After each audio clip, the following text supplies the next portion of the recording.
Julien, Arsenal a giflé le Real Madrid mardi soir en quart de finale aller de Ligue des Champions à l'Emirates Stadium.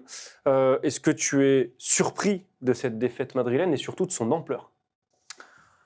Disons que c'était difficile d'imaginer que Arsenal marque 2 coups francs splendides dans l'espace de 12 minutes et que ça ait cette incidence-là évidemment sur le match. Je n'attendais rien du Real Madrid et j'ai quand même été déçu. Parce qu'on s'est dit, on connaît le Real Madrid, on sait ce que ça donne en Ligue des Champions et il y a toujours quelque chose qui est difficile à expliquer, à matérialiser, mais qui fait que ce Real Madrid-là en Ligue des Champions est un peu différent de ce qu'on voit toutes les semaines en Liga.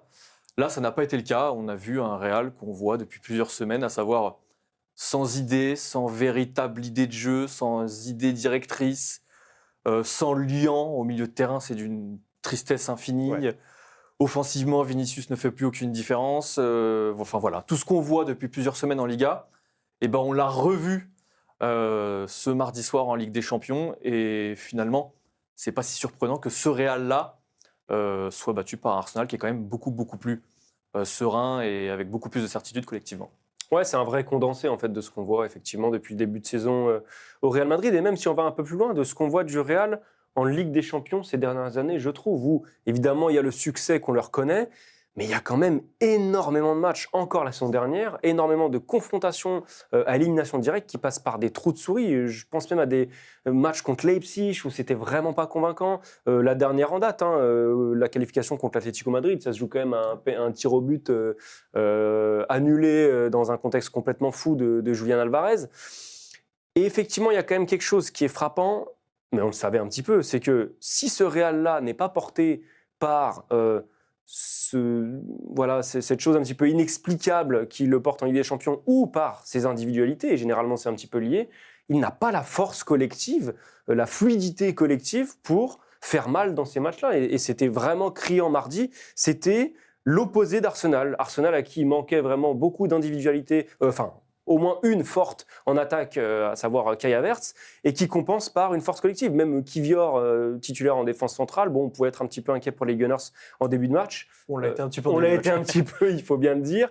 Mais finalement, ce que construit Arteta depuis des années, ça a fini par payer dans un match à très grande exposition, je trouve, ce mardi. Et le Real ne peut pas s'appuyer sur Vinicius, comme tu l'as dit en ce moment, ni sur Rodrigo, qui était souvent un petit peu ce soldat de l'ombre, ce joueur qu'on n'attendait pas mais qui marquait. Voilà, Mbappé, lui, a été le plus en vue. Il rate 2 occasions, pas des très grosses occasions, mais des occasions quand même nettes. Bellingham a fait ce qu'il a pu, mais voilà, il y a trop de manques, et même défensivement, je trouve, du côté de cette équipe madrilène. Oui, même dans l'attitude, il y a quelque chose qu'on ne reconnaît pas au Real Madrid. Il y a une forme de lassitude presque.